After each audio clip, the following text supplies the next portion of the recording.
आपण अनेक वेळा हॉस्पिटलमध्ये जातो, पण जेव्हा एखाद्या डॉक्टरने उपचार देण्यास नकार दिला तर नेमकं आपण काय करायचं? डॉक्टरांना उपचार नकार देण्याचा अधिकार आहे का?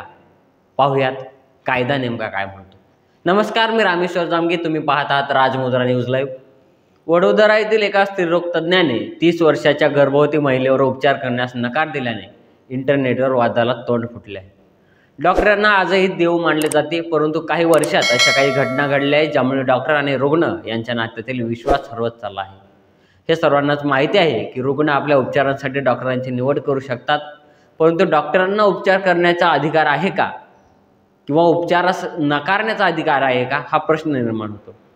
गुजरातच्या एका डॉक्टरांनी गर्भवती महिलेवर उपचार करण्यास नकार दिल्याने हा प्रश्न पुन्हा उपस्थित झाला आहे. नेमके प्रकरण काय, कायदा काय सांगतो, याबद्दल आपण सविस्तर जाणून घेऊ.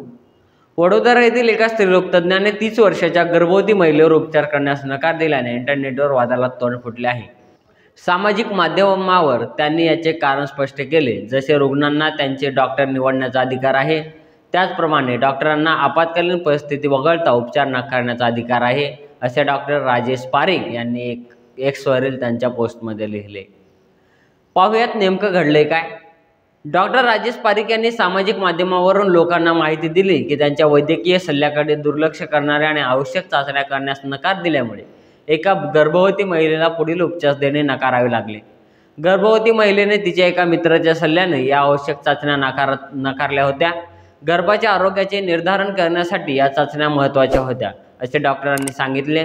मी 30 वर्षीय गर्भवती महिलेला उपचार देण्यास नकार दिला कारण तिने वैद्यकीय सल्ल्याकडे दुर्लक्ष करून बिगर वैद्यकीय मित्रांच्या सल्ल्यानुसार एंटी स्कॅन आणि डबल मार्कर चाचणी नाकारली.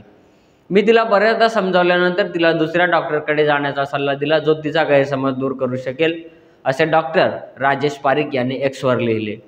गर्भवती महिलेने एंटी स्कॅन आणि डबल मार्कर चाचणी करून घेण्यास नकार दिल्याचे त्यांनी वैद्यकीय कागदपत्रे आणि प्रिस्क्रिप्शनमध्ये नमूद केले. नेटकऱ्यांनी त्यांच्या पोस्टवर प्रतिक्रिया व्यक्त केली की रुग्ण सर्व महाग चाचण्या करून घेण्यास संकोच करतात, कारण त्यांना शंका असते की डॉक्टर मोठ्या प्रमाणात कमिशन कमवतात.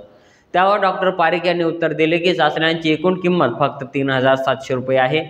सहकारी डॉक्टरांना सल्ला देताना ते म्हणाले, एक डॉक्टर म्हणून आणि विशेषतः एक प्रसूती तज्ज्ञ म्हणून रुग्णाला कधीही सल्ला देऊ नका.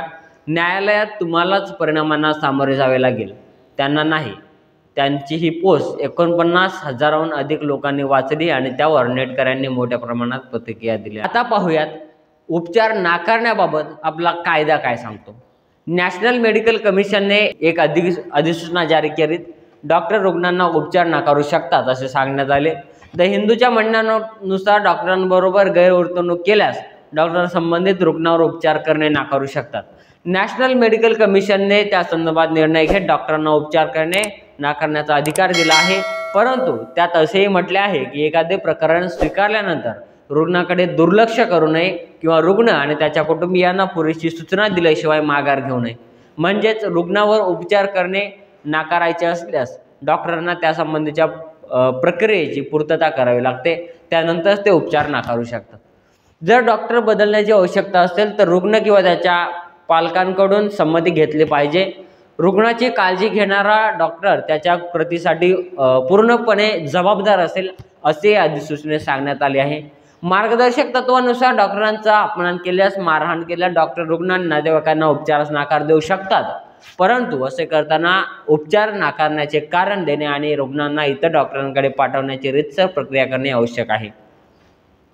द इंडियन एक्सप्रेसने दिलेल्या वृत्तानुसार या मार्गदर्शक तत्वांमध्ये डॉक्टरांना तपासणी किंवा उपचारापूर्वी सल्ला शुल्काविषयी रुग्णाला माहिती देणे देखील अनिवार्य आहे. निर्णय घेण्यासाठी रुग्णांना शस्त्रक्रिया किंवा उपचाराचा अंदाजे खर्च सांगण्यात यावा, असे या मार्गदर्शक तत्वांमध्ये सांगण्यात आले आहे. रुग्ण पैसे देऊ शकत नसल्यास उपचार नाकारण्याचा अधिकारही डॉक्टरांना देण्यात आला आहे, मात्र सरकारी सेवेतील किंवा आपत्कालीन परिस्थितीत सेवा देणाऱ्या डॉक्टरांना हे लागू नाही. डॉक्टर रुग्णांमध्ये त्याचे लिंग, वंश, धर्म, जात, सामाजिक, आर्थिक किंवा सांस्कृतिक आधारावर भेदभाव करू शकत नाहीत. या नियमांचे कोणतेही उल्लंघन केल्यास 3 महिने ते 3 वर्षाच्या कालावधीसाठी सराव करण्याचा परवाना निलंबित करण्यात येईल, असेही या अधिसूचनेत म्हटले आहे. यापूर्वी काही डॉक्टरांनी उपचारास नकार दिलाय का, पाहूयात नेमकं त्याबाबत वृत्त काय आहे. टाइम्स ऑफ इंडियाने दिलेल्या वृत्तानुसार मे 2023 मध्ये एका खासगी नर्सिंग होमच्या बाहेर 49 वर्षीय व्यक्तीचा मृत्यू झाल्यानंतर उत्तर प्रदेशातील शामली येथील डॉक्टर आणि कर्मचारी सदस्यावर गुन्हा दाखल करण्यात आला होता. 1000 रुपये उपचार शुल्क भरण्यासाठी 100 रुपये कमी असल्याने डॉक्टरांनी उपचार करण्यास नकार दिला होता. डॉक्टरांच्या निष्काळजीपणामुळे त्याचा मृत्यू झाल्याचा गुन्हा दाखल करण्यात आला होता. मृत व्यक्तीचे नाव अमित मोहन गुप्ता असे असून तो शामली येथील कमला कॉलनीत राहणारा होता. तो एका स्थानिक मीडिया हाऊसमध्ये पत्रकार म्हणून काम करत होता. द वायरने दिलेल्या वृत्तानुसार 2020 मध्ये श्रीनगरमधील एका गर्भवती महिला कोविड पॉझिटिव्ह असल्याने डॉक्टरांनी उपचारासाठी नकार दिला. त्यानंतर रुग्णालयाच्या कॉरिडॉरमध्येच तिने बाळाला जन्म दिला. महिलेचा पती आणि नातेवाईकांनी विरोध केल्यानंतर 3 डॉक्टर आणि रुग्णालयातील प्रशासन आले. डॉक्टरांनी तिला स्पर्श करण्यासही नकार दिला. त्यानंतर महिलेचा नाळ काढण्यासाठी तिला दुसऱ्या रुग्णालयात पाठवण्यात आले. अनंतनागचे उपायुक्त के सिधा यांनी या प्रकरणाच्या चौकशीचे आदेश दिले होते. राजस्थानमधील भरतपूर येथील सरकारी रुग्णालयाने एका गर्भवती मुस्लिम महिलेला रुग्णालयात दाखल करण्यास नकार दिला.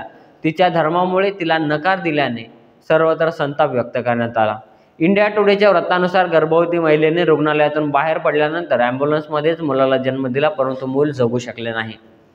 म्हणजेच डॉक्टरांना उपचार देण्यास नकार देता येतो, परंतु आपत्कालीन परिस्थितीमध्ये इमर्जन्सीमध्ये डॉक्टर उपचाराला नकार देऊ शकत नाहीत.